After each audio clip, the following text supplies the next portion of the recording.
I've been trying to get it untangled all day. How you gonna change the things around you? Oh, what you gonna love inside of you? Oh, when you gonna hear his revelation? Oh, oh, let it move inside of you. Life ain't no. Welcome, everyone. We had some glitches again, so we apologize. I'm not sure what's going on, but we will figure it out. This is Infinite Perspectives, where voices become vision and vision becomes legacy. I'm Michelle Diamond, co founder of Infinite Perspectives brand, and I'm honored to hold this space alongside my co host, co founder, and sister in vision, the fabulous Linda Boston. Hello, everyone. Thank you, Michelle. My name is Linda Boston. I'm a performing, literary, and teaching artist. And I say the sky is not the limit because you've got the universe beyond that. So there is no end to where you can be, and you are the change that you seek. Absolutely. Thank you, Linda. Yeah. Infinite Perspectives is proudly brought to you by Peer Incorporated, Next Level Promotion, a division of Infinite Perspectives Brands, Moniker Enterprises, Carlotta Cole, the brand, and Unlimited Networks Property Management. Tonight's conversation is for anyone who feels mentally full. And when we say mentally full, we mean mentally full. Okay? It's been a long day, a long Yeah. week, and what is the best remedy? To just take a moment, take breath, and remember that you are here, grounded, and have, you know, an emotional stretch. Yes. Back to this. If you feel physically tired in ways reset doesn't fix, if your mind feels crowded and your body feels like it's carrying more than it should, well, guess what? Tonight's conversation is catered and tailored to you. That's right. Thank you, Michelle, for reminding us of all of that. We're living in a time of constant information, constant stimulation, Mm. constant responses. But human Huh. beings were not designed for uninterrupted input. We were talking about that just before we signed on tonight. When the nervous system has no pause, the body absorbs the cost. So Huh. tonight we explore restoration, not as trend wellness, but as sustainability. Ooh, and sustainability is absolutely necessary. Hmm. Ah, tonight we welcome the beautiful Zenobia Jeffries Warfield, founder and owner of Get Even Yoga, certified yoga teacher and yoga therapy practitioner, award winning writer and editor. With Yes. over 30 years of hatha yoga practice, Zenobia integrates traditional yoga with therapeutic application to support physical, mental, emotional, spiritual, and social well being. Her works includes restorative practices for race-based stress, so needed, and trauma, and also helping individuals regulate in a world that rarely slows down. Zenobia, welcome to Infinite Perspectives. And before we begin, everyone listening, take one slow breath with us.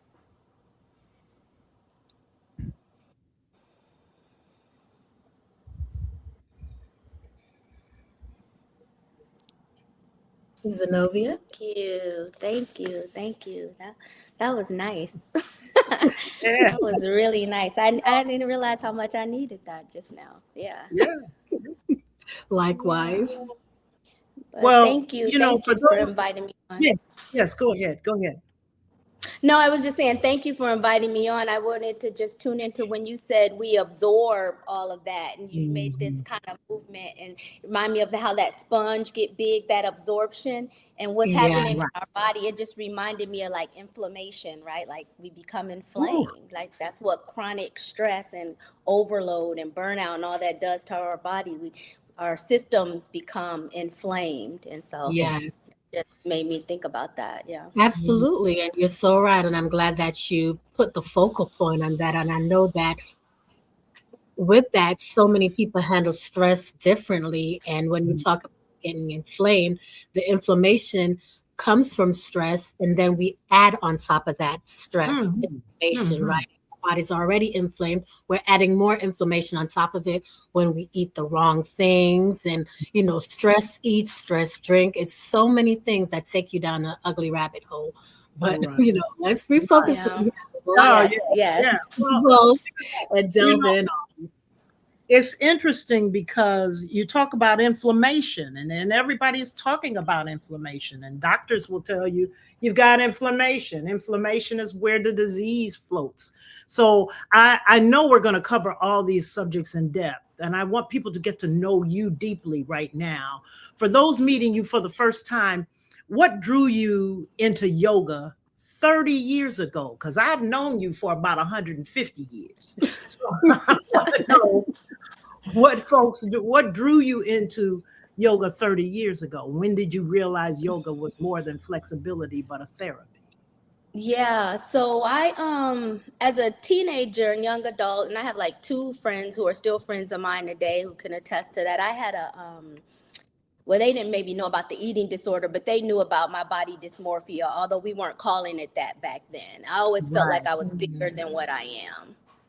Mhm. I always thought I was too fat, and my friends were smaller than me, and so by the time I got to high school, I would purge, Mm. and then expel. I would binge eat. I would take Dexatrim, and my parents, I looked healthy and I was well, and I would say things like my thighs are too big or my boobs are too big, things like that. But I don't think they realized the mental toll that it was taking on me, to the fact that I was taking diet pills, and I don't think my mother knew about that.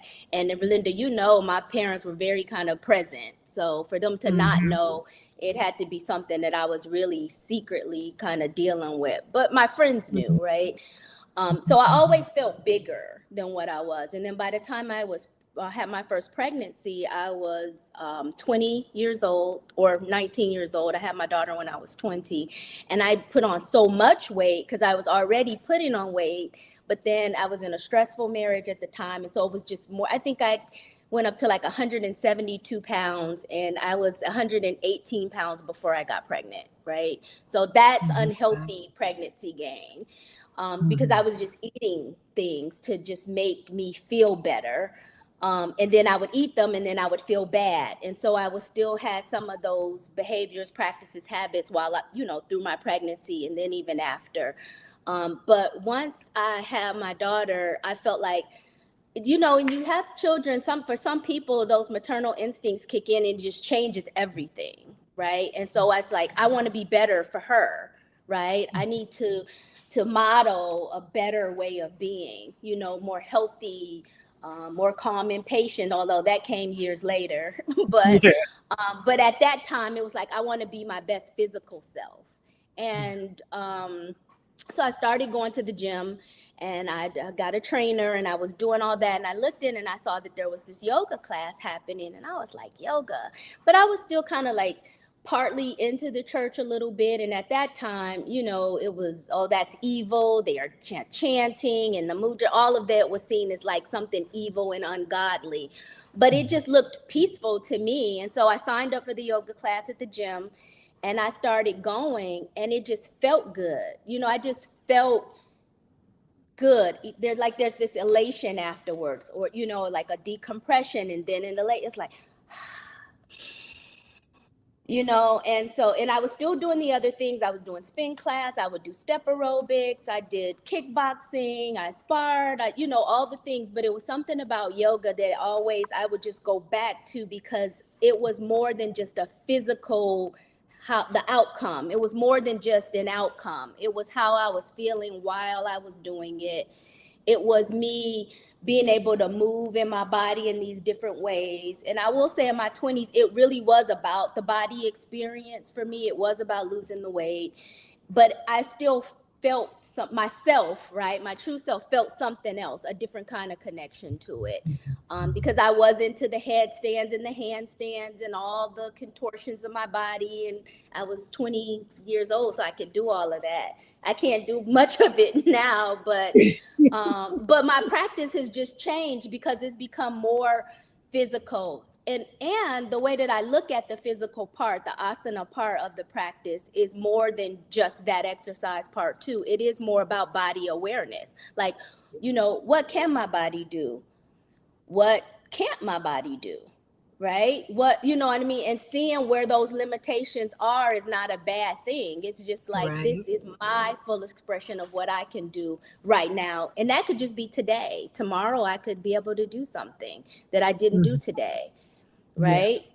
Yes. Or I could do something today that I can't do tomorrow. And so it was just teaching me how to just be in that moment and kind of like peel back these layers. And that's why I feel now, I feel like I've done a lot of shedding over the years. Yeah. And when I went for the yoga teacher training a couple years, I'd already been practicing for a lot of years. And interestingly enough, my mother was the one like, you can teach me. And I was like, Mom, I don't even have a yoga teacher certification. She was like, well, you know how to do it. You've been doing it. You can teach. Yeah. And I'm like, okay. And so I just started doing, so she was kind of my first student all those years ago. We had done some practice. And then, my job got busy. My background is in media, and you know that. And I needed something to connect to.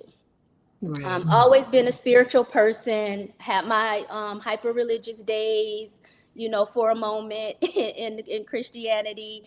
And but it was something when I saw that there was the yoga teacher training available at this studio in Detroit that I had been practicing at for 10 years, and that it was going to be virtual. I was here in Seattle. I signed up. I was like, I have to do this for me. I just want to deepen my practice. I want to be able to connect this spiritual element that I know is calling me to do something greater. And so, no, I don't want to be a teacher. No, I don't want to have a studio. No, I don't want to teach in this. I had all these no, I don't want to do's. I just need this for myself.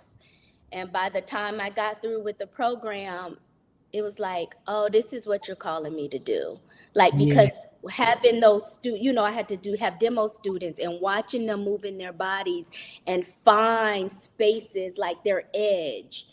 And then exploring past, like having that curiosity in their body and connecting their breath to that and learning the importance of all of that just motivated me. It made me feel good that I can say, okay, now breathe and now do that. And they're like, oh. So every time I would hear that, oh, or that, it just felt like, yes. Confirmation. Like yes. Yeah. So I started with a friend of mine here in Seattle. She's doing nutritional coaching. She's a chef, and her heritage is Japanese. And so we got together and did this one-day retreat.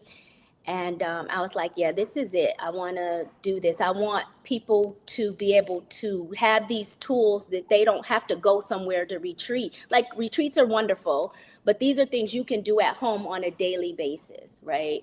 And so I wanted to do that specifically with the therapeutic yoga tool or yoga therapy as an intervention, right? Like how you need an intervention when things get too much.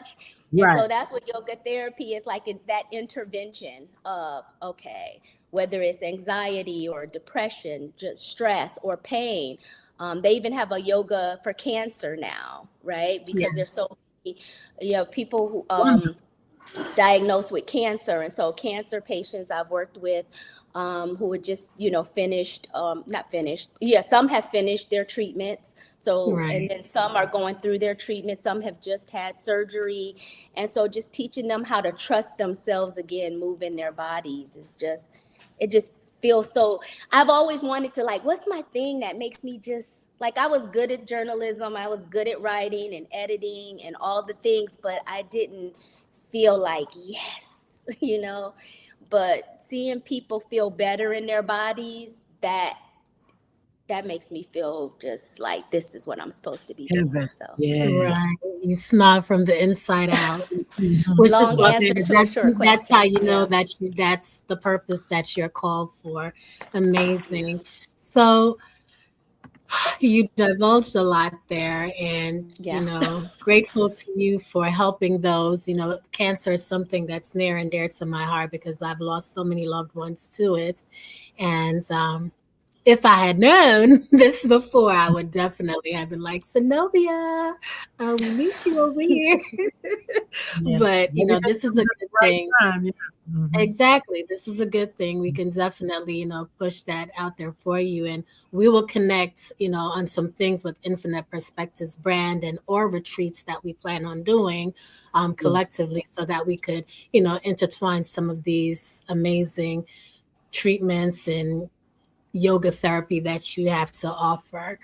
Now, with that being said, we talked about your writing and your media experiences. So, when you've written about racial injustice is not neutral work, it lands somewhere in the body. Was Mhm. Yeah. there a moment that you realized your nervous system was carrying what you were reporting on? When my blood pressure was reading 192 over some other crazy God Mm, number. So like Mhm. maybe too late, but not too late. But I started off at a newspaper in the Detroit area or in Detroit called the Michigan Citizen Newspapers, independent newspaper. A member of the Black press, and we covered stories that impacted, our Black community. Mhm. Detroit is still a chocolate city, still. And so we were covering the water issues, the shutoffs, emergency management of the schools, of the city, of mm, all of the things. This kind of just encroachment on everything that we were about in the city, and then at the same time, my children were in the public schools there. So not only was I having to cover it, I was having to deal with it. And I remember saying a lot, I just want to be free. I just want to be free. I didn't even know what that meant at the time, but I just knew I was feeling like it. And that was another time that I was like, I need to go back to yoga. I know to, and I would go to the different yoga classes there. And that's when I went back. Um, but I didn't even have an idea of this is doing this to my nervous system, and oh, I'm mm. dysregulated, and oh, I need to breathe, and oh, I need to, but I did find myself a lot, doing that. Instinctively we know what to do. Like, you know, Exactly. we'll take a long sigh, like we'll exhale when the body has had too much, or if we have to deal with a situation or confront something that we don't really want to deal with, we'll take a sharp, like, let me get myself ready for this. We'll inhale, right? So we automatically kind of do those things. But as far as like nervous, all the things that they're talking about now, even 10, 15 years ago, there wasn't much in the lexicon about that, right? And Right. getting rest, and especially resting. It was, and I come from Generation X, and like, what's Rex? What's rest? You grind, you hustle, you make it happen. So I don't even know what all of this soft life is. It's like, what?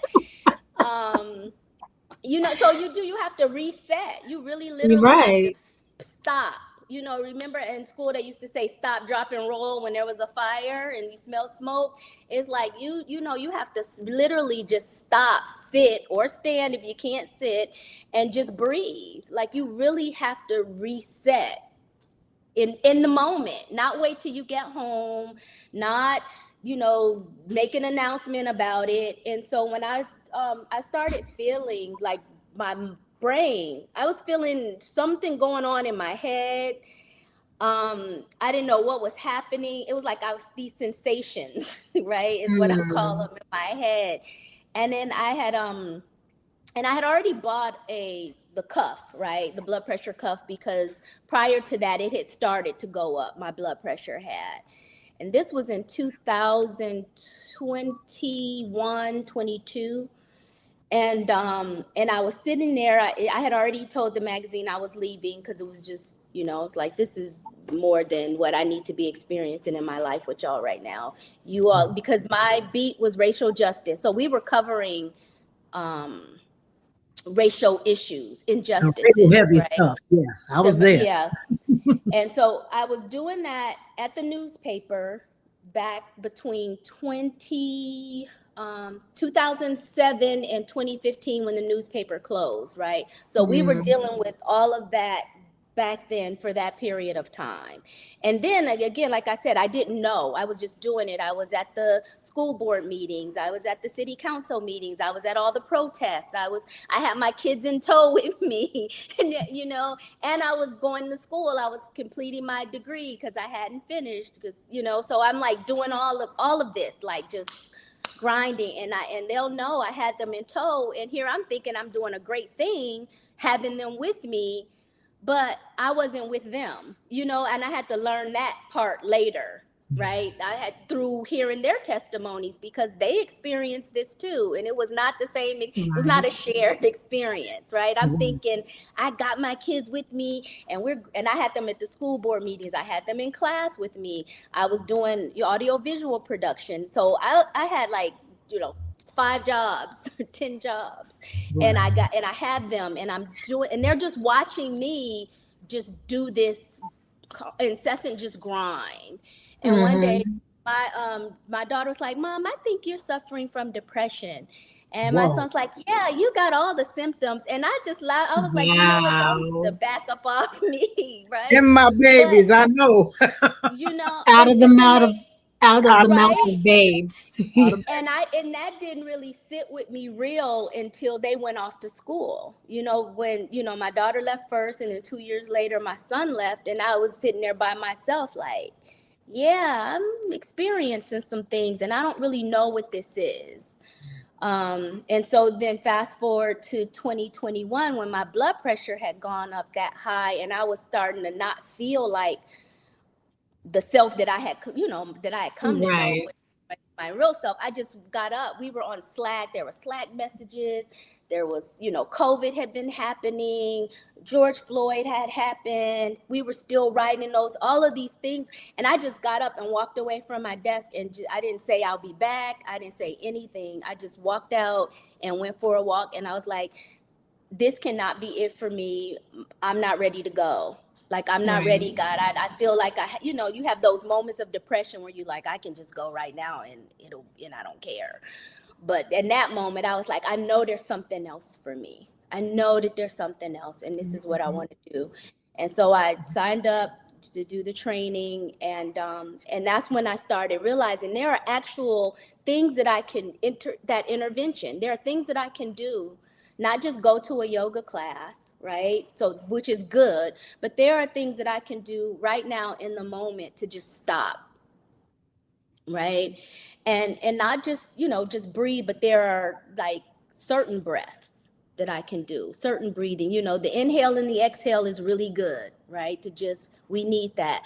But then there's different types of breathing techniques that we can do. There are a lot of them in yoga. There's one now called cyclic sighing that researchers have found, researchers out of Stanford have found, kind of brings down that stress level and that anxiety level, boost your mood, gives you a little bit more energy after 5 minutes of practicing, even more so than like a guided meditation or anything like that. And so it's like learning certain ones, like what to use when was really important. And I started like, that's the intervention for yoga. Like, I can do the other things, but what do I need right now for what I'm feeling right now?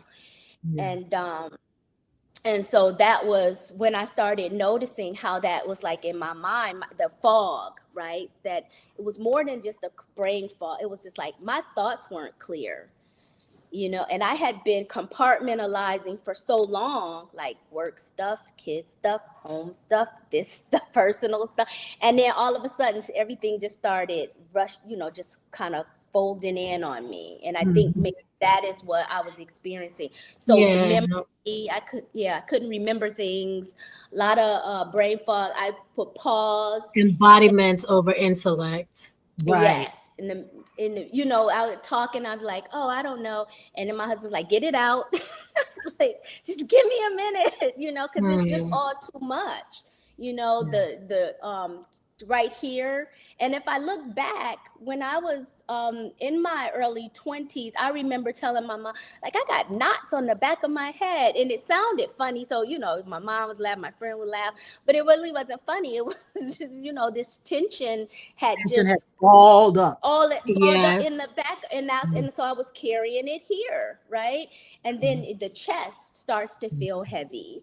Mhm. um and then now I can feel like, now that I am in my body, because I was so out of my body and in my head a lot. I spent a lot of time in my head, thinking about being right, being perfect. I think we had said something about this a little bit, especially as Mhm. Black women in our workspaces, and especially if you're in a workspace that is mostly non-Black, right? So it's like you always got to be good and better and on and ready. Mhm. Mhm. And so just that, so I spent a whole lot of time in my head, and so like Yes. bringing all of that down and out. And I noticed that I engage in my pelvic floor a lot, right? That causes a lot of tension down there, in and in your belly, in that womb area. And so I noticed that my glutes were always tense, and so now I can feel like when that comes on, it's just like, whoa. You just Yep. feel yourself just like So release all true. of that. Yeah. So Yes. it manifests in different places in our It body. And then, does. and then over time, then it starts to impact our musculoskeletal system and our Mm. endocrine system and all the other systems. And right. And that's when that kind of inflammation kind of starts to come in. And it Mhm. manifests through in cancers, in tumors. A Yes. lot of Black women, especially, we're the highest rate of fibroids, things like that. So Yes. all of those things start to just manifest in our bodies, and kind of that stress makes it worse, right? So So, true. So we covered a lot. We talked about, what it does with the cognitive and emotional bandwidth part of it. And we even talked about what happens, neurologically. You explained how with the nerves and different things where it develops, in the back here, in the stomach, different areas. And some of that tension, actually, when it comes back here, it starts from up here and then travels down the face and then it ends up back here. So that's why, a lot of people say we have to do the facial massage and release hmm, all the way down. yeah, And yeah. that's so important. I'm glad that you highlighted that. So Mhm.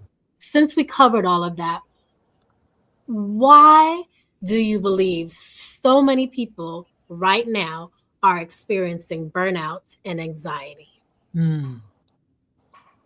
Yeah, burnout, anxiety, depression, Mhm. All that. Yeah. chronic stress.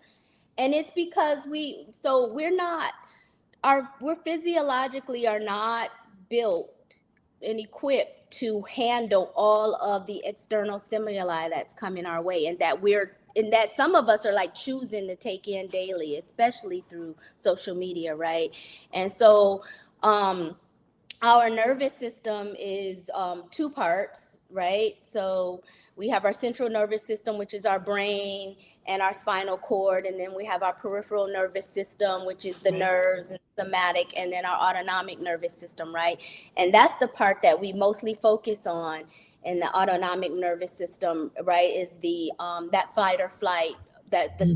sympathetic rather and the parasympathetic, right, Mhm. divided in those two systems. And that sympathetic nervous system is that fight, flight, or freeze, right? And so we're equipped to respond to danger, right? Like that's good. to be able to notice danger, respond to it. But we're not equipped to respond to a constant threat of danger in and out in all ways, and it's just all Yes. day, there all and day. with no reprieve.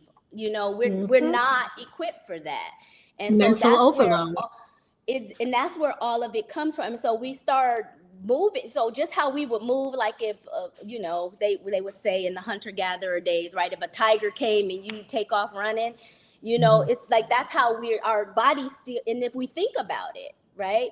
So if you think about some of the racialized incidents that are happening, right, for people, they could be in the moment of experiencing that, and it's just like it has them up to here like this, right? Because they've just experienced this traumatic thing. And then then maybe they come down, maybe they don't. So if they come down, maybe they come down just here a little bit, then they start talking about it, and it's like here again. And then you start seeing it on all the it's like you start watching all of the, Exactly. and it's just, Constant. you know what I mean? So you're walking around in this constant state of just a chronic overload, right? And our bodies are just physically not built to handle that. And so that's why you have the fatigue. That's why you have all the musculoskeletal issue, the muscle pains and tensions going on in your body, because we're constantly seeing the fights, the racial incidents, and then if it's not that, then it's now this war in Iran. Did you see, the Epstein files? Did you see? Did you, and so Buffy, everybody is did you like, see Buffy? right, is that, and then you start getting, then it becomes like an addiction. Like, now I gotta see it. Gotta But see then it. you're like, well, why did I watch that? Why did I see that? You know what I mean? So your body, so you And I'm glad still that you not. said that. And don't mean to cut you. And I want you to reiterate that again, because you said it becomes an addiction. And what a lot of people don't understand, that sometimes we cause our own stressors Yes. because we are so caught up with everything, and then we get addicted to it just like any other drug. So Yeah, exactly. social media, the news, everything going around, it can be quote unquote a form of drug, because now you're like, oh my gosh, what's going on? I have to Yep. know. And then you Yep. don't realize what it's doing to you, not only physically, mentally, Yeah. but also emotionally. Exactly. And all of that impacts how we function. And so Exactly. one of the things that I always say is, like, we learn on the mat how to live off the mat. So yoga is not just an exercise that you go into a studio to do, or that you even just go on the mat to do at your home. Like, it really is a way of living, right? There are principles Absolutely. associated with it. The breathing, the mindfulness, the meditation, that concentration. So all of that is it's like, this is what we're going to do for, how are we going to deal with this right now? And you see, and now I'm like this inside, so I have to bring myself down, Yeah. because Even talking about it. Yeah. you get that way, right? And so and so one of the things is, and so some people go, I'm just going to shut it all down, right? I'm going to close it all off, and now I don't know about anything. But there's a spectrum, right? And so there in yoga, in the Sankhya philosophy, there are 25 ways of being. And it's like this, it's called the 25 tattvas, right? And so the one is Purusha, which is the self, the ultimate self, the being, the all, right, if you will. And the other is the 24 is Prakriti, right, and all of its evolutes. And so within that is this called the three gunas, or the three qualities, right, that all humans have. And that's a rajas, or rajistic, which is this like your passion, your desire, your fire, which can be good, right? And then there's on the other end tamas, or tamasic, which is like dullness, inertia, lethargy, kind of down, which can sometimes be good if you Right. stress, right? But right in the center of that is sattva, or the sattvic way of being, which is your balance. And so in the Kabbalion talks about that too, like these principles that go on this spectrum. right? So we don't want to be all the way over here, and we don't want to be all the way over here. So, Mhm. but at any point in anything that we do, every being, at any point throughout the day, we can be here or we can be here. And the practice is to always bring ourselves to here, right? And Mhm. find that balance. And Mhm. so when we are constantly on the socials and we're sharing things, and hey, I'm guilty of it too. Like I'll see something like, this Likewise. is crazy. I mean, Likewise. that's We're part not of the perfect. We're learning. learning. Mhm. That's the only thing perfect is imperfection. So There you're you on go. here, and and it's like, and you're sharing, and then you just go into this rabbit hole of just like boom, boom, boom, boom, boom, boom, Yes. and then I don't realize it until I start getting all that stuff back from my friends, and I'm like, whoa, like I did Yep. just see, like, I don't know, Yeah. about 10, Exactly. so it's just like, taking a pause, like, okay, I did that, I need to reset, that's too much, Yes. right? And Mhm. so again, from anything, taking a break from it and then being healthy about how you approach things. I mean, one of the 8 limbs of yoga is moderation, right? So it's Mhm. how much of whatever the thing is you do. There has to be moderation to it. Yeah. Yeah. Absolutely. And what people have to remember is that your mind may adapt to overload, but your body is the one that keeps the score. That's Right. right. That's right. And the Absolutely. mind isn't even really adapting, right? The mind isn't adapting That's to, true. that's keeping the score. I mean, because then you'll Yeah. be out of it, right? Well, And so the thing about yoga, yoga is, and then the Yoga Sutras 1.2, it says, yoga is the cessation of waves in the mind, right? mhm. And so the whole experience of yoga is about bringing the what they call the vrittis, right? All of that activity that's happening and all the Mm, waves and all the thing down, so that we can see clearly, so that we can, have balance, so that we're not operating out of this constant hypervigilant way of being. Yeah. Yeah. I wrote a song that said the mind is a mystery, the body is a miracle. Mm, And and it what and in that song it also says what's greater than perfection is to be perfected. So you're constantly working on yourself and you have to respect the whole package. Some people call it a yes. meat suit, call it whatever you want to call it, but you got to respect all of what you've been given, no matter Yeah. what's going on with it. Bandwidth isn't equal across environments, and Mm-hmm. some nervous systems are operating in vigilance before modern information even enters the picture. Yeah. So, can you help us to understand what chronic vigilance does to the body over time? What mm, happens hormonally or somatically or emotionally?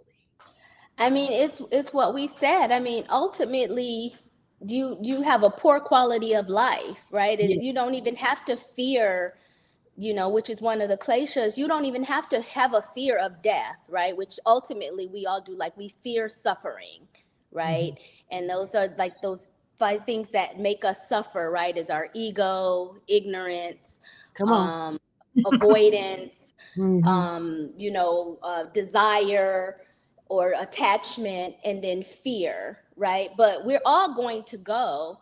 The whole point is, how are we going to live right Mhm. here? And so Mhm. if we're moving in this constant state of fear, really is what it is, because it's fear of something. When you're in that hypervigilant mode, you're experiencing some kind of fear, right? Mhm. Mhm. And so you what ends up happening is, like, illness sets in and disease, and there's so many of us walking around with like multiple comorbidities, excuse me,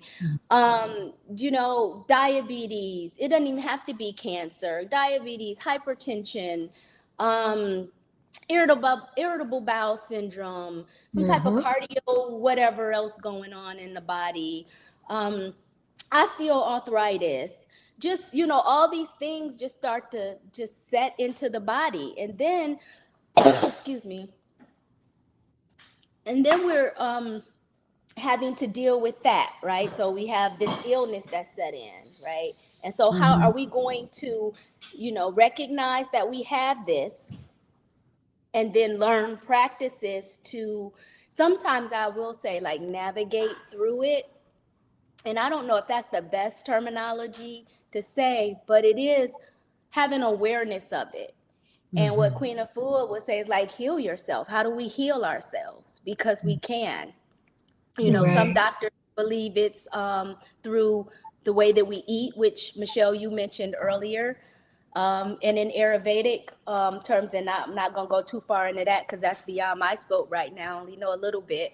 But there are ways of being, like eating in season, even is one of them. Um, and learning moderation in how you eat. And what you're eating when, and don't focus on what you can't eat when there's so many other things that you can eat. Correct. Yes. Laying off of salt and oils and sugars. Processed foods and Correct. starches. Which is something that we're all learning, right now. And it's so funny when we talk about it because it all comes back to that stress factor of why we do it. And what we understand is that stress is not just individual. For some communities, it is layered, historical, environmental, identity based. Yeah, You've studied restorative practices for race based stress and trauma. Help us right, understand gently what happens to a nervous system navigating generational tension and systemic pressure. Mhm. right. So, Dr. Gail Parker, most of her work is on that race-based stress. And she's written a book, Restorative Yoga for Race-Based Stress. There's two books she has. One is like a workbook. So if people want to look into that and pick that up, that's a great resource to have.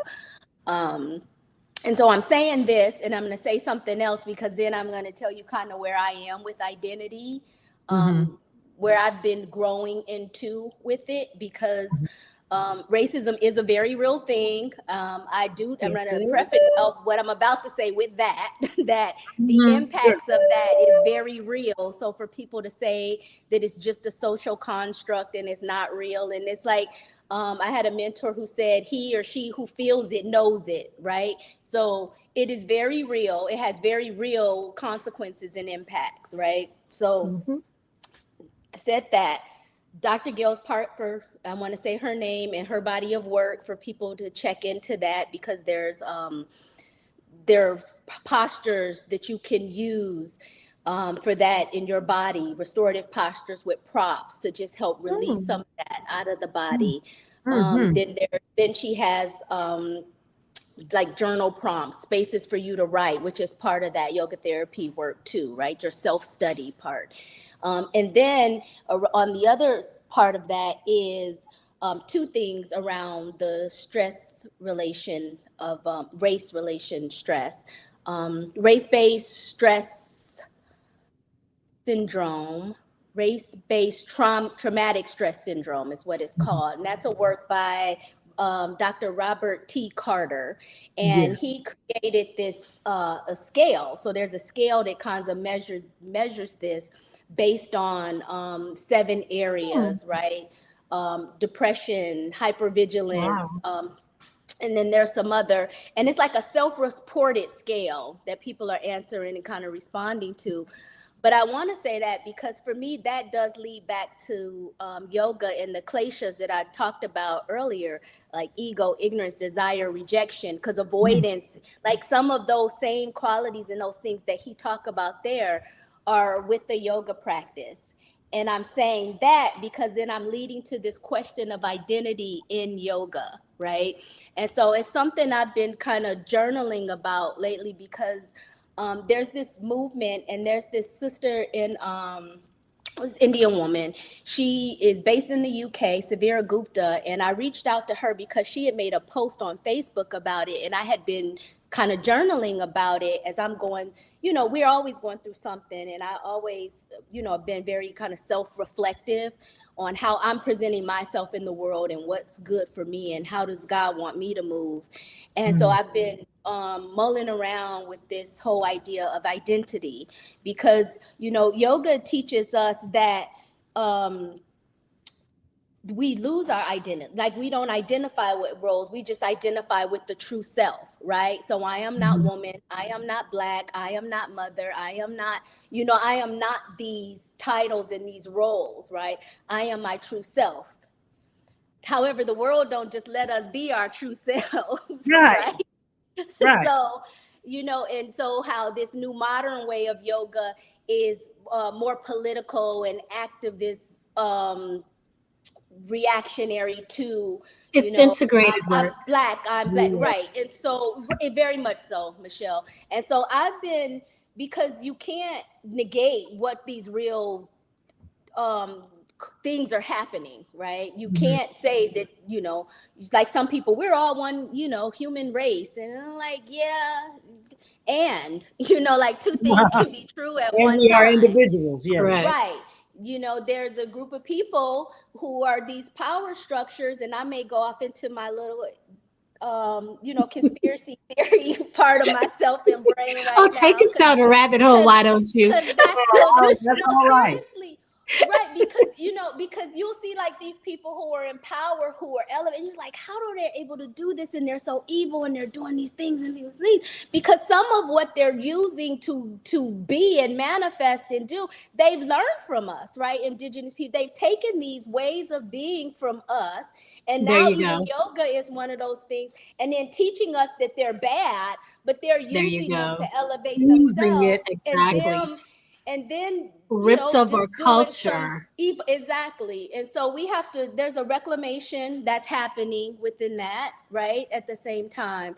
And so when we talk about race, I just had to say that, because this is kind of where I am in going with it, having covered racial justice. And, you know, one of the last pieces, two of the last were the most impactful, maybe three, when I left the magazine, on ecological civilization, the Mm. black issue that we did, about what was happening Ooh, during COVID. And we're gonna have to bring you that back to talk about all these Yeah. topics because Yeah. listen, and just that it's so enough to, much that it's so you've much, and it is opened layered. up You know about, that, yeah. and it's very layered, and it's, Yes. you know, this platform is built for these conversations, and what you've expressed is something that our former guests have all alluded to, Yes. and Yeah. we've talked I was about going it, to and say you know how we've been ripped culturally and taught that Yes. what we know is wrong, you know, Wrong. and deemed as witchcraft and different things like that, and idolatry Yeah. and different. Yeah. So it's Yeah. so much more. We're every guest that Yes. has graced this platform yeah, are they welcome back because there's intertwine. so much more, so Yes. They much more. Yeah. intertwine. A lot of their information is intertwining. There you go. Right. What you're sharing, this is what's so wonderful about the cohesiveness of what we're bringing to this platform, is that in an effort to heal thyself Mm-hmm. and to know thyself, we are going to experience and tap into things that are not necessarily our culture. But if we use it in a positive way to heal the world around us, to heal it between you and me, to heal it within my household, your household, to heal it within First. your community, then you can heal the community. You can operate within your purpose, all of those things. And Yeah. it, you know, it's interesting because we're not, when we talk about regulation, we often individualize it. It has to Yeah. be Yes. individualized. Yeah. You know, Yeah. how can yoga therapy create restoration in bodies conditioned for vigilance?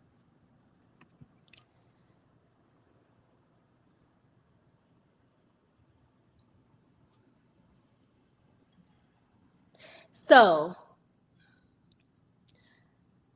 yoga doesn't create the space. I like that. Mm-hmm. Come on, sister. Come on. Yeah. Because how does yoga create the space for bodies conditioned in Yeah, hypervigilance? yeah. Yoga doesn't create the space for that, Okay. right? We have to create the space. Okay. for yoga. And that begins by recognizing when we are in that hypervigilant way of being. It's for some of us, it doesn't take a lot. Like for some of us who are embodied, right? Like you have dancers who are very in tune with their bodies. You have Yes. people who use their bodies daily, runners, athletes, and they know automatically when something's not right, right? So it may not take a whole lot for them. Whereas for some of us who are in our minds all the time, sometimes it may, or we'll think, oh, that's just that. That'll be okay until it gets worse, right? And so I think, how do we set the condition? We have to be very intentional about it, right? I think there's enough information for people to have and to know. I think it first starts in the home, right? How do we do it? We start with our children, right? So there's some things I did in the home that I can see my children are out there thriving and doing and being, and the way that they eat, the way that they move, the way that they, I have a grandchild now. So my daughter, she didn't give Sabali, she didn't give my grandchild, sugar until she was like 2 years old. You know what I mean? 2 years old Yeah. or 3 Yeah. years old, or so, you know what I mean? Like we start first with our children in the home. And then the minute we recognize that, what I was saying earlier about that stop, sit, or stand and, and breathe, it's like that reset. It's like the minute you know that this isn't working, right? This isn't working. I had an elder tell me once, Zenobia, it's not about right or wrong. It's what works for everybody involved.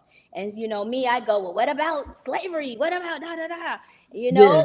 Immediately that's what you go to the worst thing. And he said, well, yeah, you can think of it as wrong, but it didn't work for everybody involved, right? And so if we start first in our homes, right? Because especially as Black people, we always want to, that's why we don't do this collectively, or that's why we don't do that collectively, is because we're not doing it in our homes. We're so busy trying to put other people's fires out and extend to other people's things Yes. and to community stuff, where our kids are just watching that. Like my kids were watching me in that hypervigilant mode, right? But then but I was teaching some other things too. And so they got to say, yeah, I'm not moving like you, Mom. I'm not doing that. You know what I mean? And so we have to model things differently, number Yeah. one, Yeah. notice it. And we have to plant that seed. And then once we know, it's like how when you become a When babe you in know. Christ and everybody want to talk about you. Yeah. It's like, yeah, so what? The seed was planted and I know this is what's better for me now. And so I'm going to share it. You know what I That's mean? what So the safety is. That's where the yes, safety is, when you operate yes, this right here. yes. This And right so here. we start right here. And some people, when you just start right here, they'll notice it immediately. You don't even have to say anything. They'll come and they're like, why did you, or you could just the way you move, or the way you don't move, or the way you speak, or the way you don't speak in a certain situation. You know what I mean? So we're constantly planting seeds in that way. And so we have to set the condition, because that is yoga, right? Yoga is a practice of the adaptation to change. And so we have to know that everything is constantly changing, right? Two things can be true at once, right? That something is very real, but that something is also changing, right? So that And thing we're that the was change real, we're looking for. You are the change you're looking for. exactly. And so we have to set the condition, right? So yoga doesn't do that. Like we have to say, this is what I'm going to do. Right? Because if I'm in a yoga, so I had this client, and I'm going to make this really short because I know we're running out of time. Well, you're I had good. this. We're Am good. I We're okay? good. Don't worry about it. Okay, I had this client. She's older, and I'm finding too that a lot of my clients are older. They're like 60, 70. Well, that's older because I'm in my 50s now, but I'll say 70s. This particular client is in her 80s. And so when we first got together, she was saying, yeah, I know this is what I'm doing, and I'm doing this, and I'm doing, telling me kind of the things she was already doing. Like, what's this little young thing gonna teach me or say to me, But she was very respectful about it. But just like, yeah, because that generation have also been conditioned, right? Yeah. To be a certain way and to respond a certain way, which they taught my generation, Gen Xers, how to be a certain way and stuff. So we have to set the condition or reset we've been conditioned to be this one way, right? And Dr. Joy DeGruy talks about this a little bit, and that's another rabbit hole. But in her book, Post-Traumatic Slave Syndrome, like it's that part is genetic, right? That it's taught to us, nature and nurture, right? And we get it in our being. And so I had my session with her this morning, and I just looked at her, and she was sitting up and her shoulders were back, and she was, you know, and I was so excited. And so she likes to talk a lot about the philosophy first before she start moving, because it got to make sense to her, right? So we're talking about some things, and then I said, so I want you to share with me how you're feeling in your body right now, like right up in here, the upper part of your body, chest area, neck and shoulders, what you feel. She said, oh, I'm open. I feel like I got my posture back, and I'm sitting, and I know that part of my back part of my body. She said, what you, my scapula and my, and she was just, and I just got so excited, because I'm like, I see it. I see it. I met with her once in person. She lives out, she doesn't live in Washington. She's in another state. So we do our virtual meetings, and she'd always kind of be like this. And she had a lot of like family stuff, anxiety, things happening. And she was just like, yeah. And that was what she wanted. I wanted to be in my body and feel myself sitting up. Right. Yeah. And she was, and I noticed it just when she signed on, and I was like, wow, look. And I just wanted to know if she knew it. So I just asked, how are you feeling? And that she felt it, and she was like, oh yeah. She realized it, recognized I got it. this. Yeah. And there's still some pain, there. It's not gone completely. She still has some things there, but she feels better. And when you feel better, you want to do better. You want to do more. Absolutely. You got me sitting up right. I'm sitting up straight I now. know. I was like, is my posture right? So what I'm hearing you say is that regulation is not about escaping reality. It's about strengthening the body so it can live inside reality without breaking. And you've taught us that because it all comes to your dignified posture. Yeah, yourself, allowing yourself to be, and that to be like, and I self-trust. She said, I be who I am. Yeah, and trusting yourself to be Self-trust. and they say that the self is in that heart space, right? Yeah. Like this is it. So open that, what the Care Bears used to shine through. But yeah, it's like, let that heart space, like we have our own missions and stuff right in here. And when we take the time to sit and listen to that and hear that, then it's like, because what happens here, the back, right? So then the spine is curved over because we sit like this a lot, and those back muscles are weak. But we can retrain that. The body can regenerate itself. It can restore itself. We have the power to do everything we need to do within this capsule that we have. Very right? True. So this container. Tell us what the difference is between traditional yoga and yoga therapy. Okay. So there are different types of yoga therapy specifically for. Okay. Yeah. So there are different types of yoga. The yoga therapy is based in hatha yoga, which is a slower paced movement, more intentional. The who they call the father of yoga therapy, Krishnamacharya, he taught, like, there's this branch of yoga called Iyengar yoga, and then there's his son Desikachar. So there are other people who he has taught yoga, but he taught them all differently because they're all different, right? So that's why you have all these kind of different branches of yoga, because the person who taught them according to who they are and what their need is. Right. Right. And so that hatha-based yoga and yoga therapy is about teaching to the greatest need in the room. Right. So if I have 30 people in front of me, which, I can do, but I prefer not to do, is I'm looking at who's the person who's moving the slowest, who looks like they need the most, assistance or access to additional props or a chair maybe. Okay, so then let us all move in chairs, and this is how we do. So you're teaching to the greatest need in the room, because there is no exclusion in yoga, at least there shouldn't be, for any Right. reason, that it's accessible for all people. And so I think I mentioned earlier on how yoga therapy is more of an intervention, right? And so that's what we kind of call our plans that in our protocols that we make and curate for our clients, our intervention plans. It's like, okay, you're experiencing anxiety. This is exactly what we're going to do for that, right? So this is the asana, or the body awareness. So the physical movement or posture that we're going to work on for that. This is the breath exercise that we're going to work on for that.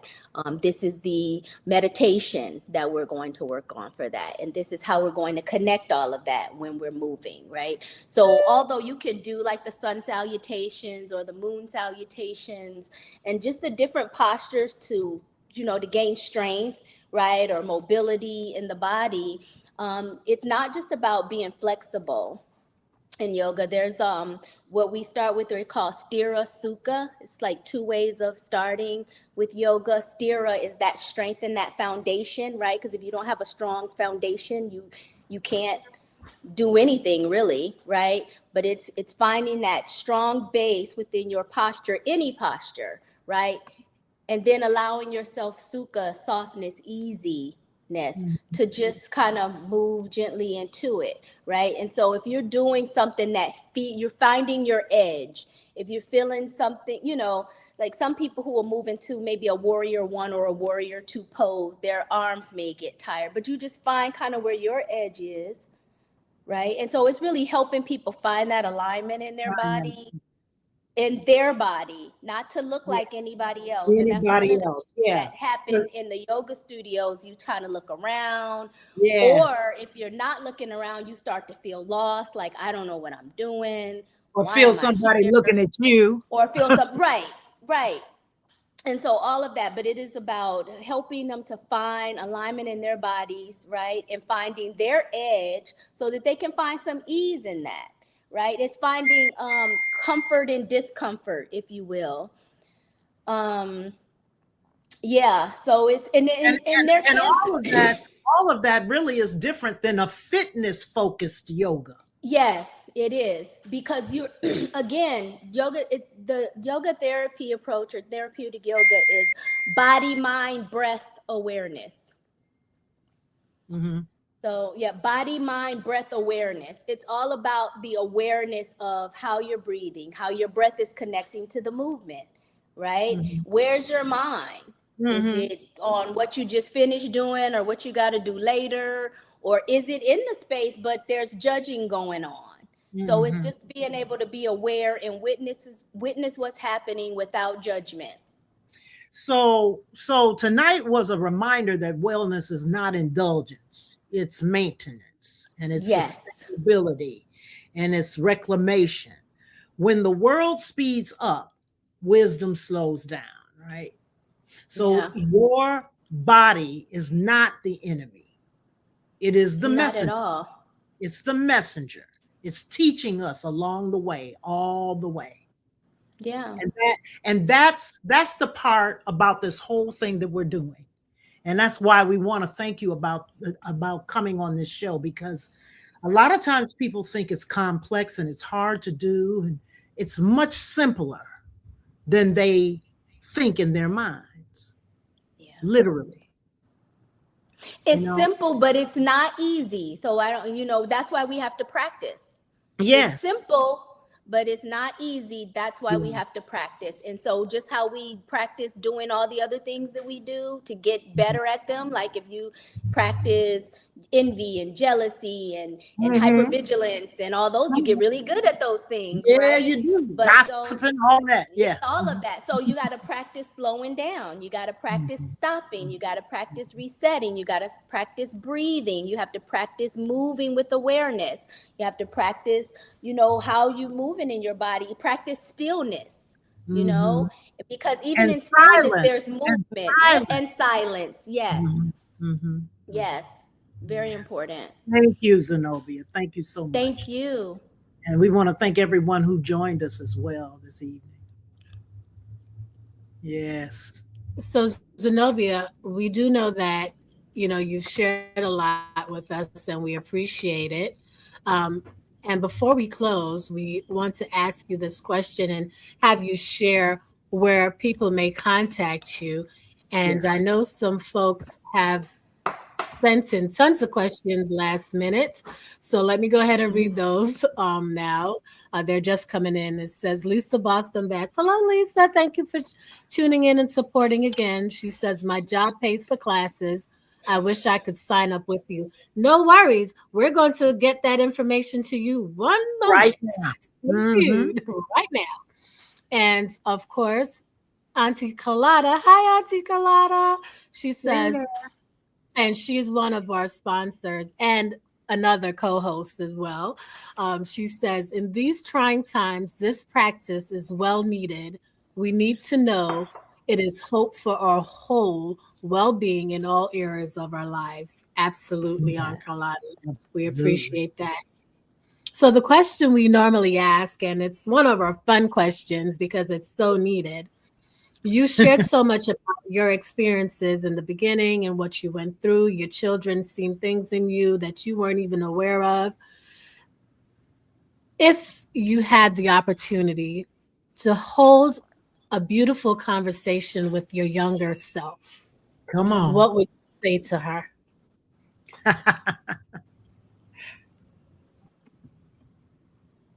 It's going to be all right. Mm. It's going to be all right. And I Yeah. think I heard myself say to me, and I said, I did a blog about this, that you can do anything. Yep, you can. You can do anything. Yeah. It's going to be Absolutely. all right. And that's Yeah. that's beautiful. Short, sweet, and to the point. You're gonna be all right. And sometimes that's all we need to hear. Would you mind Yep. sharing to our supporters and viewers where they could find your beautiful soul and how they could connect with you for your online classes or virtual Sure. classes? So my practice is private sessions, one-on-one, and I did just get my new studio opened on Sunday. It's a Yay. yes, Congratulations. it's Yeah. it's a boutique studio here in Seattle, and so I see up to 1 to 4 people. So I intentionally keep in studio small group, just for the purpose of what we were talking about today. But I'm hired out. I go to different retreats or group spaces, office spaces, things like that for people who want to bring me to them if they have larger groups. Oh, My, yes. my Yes. website is getevenyoga.com. Spell it for us.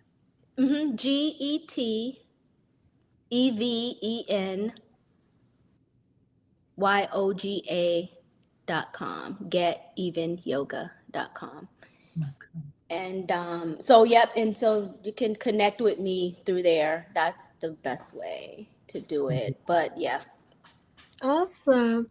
Well, once again, Zenobia, thank you very much for joining us. And to our viewers and supporters, thank you again. I'm Michelle Diamond, And I'm Linda Boston. inviting you to continue expanding your infinite perspectives, Not by consuming more. but by restoring balance, This is Infinite Perspectives. where voices become vision. Good night and breathe before you scroll. Absolutely. Until next time, peace, love, and inhale and exhale. Bye.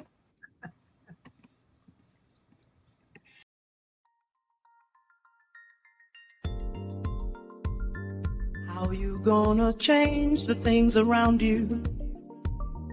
Oh, what you gonna love inside of you? Oh, when you gonna hear his revelation?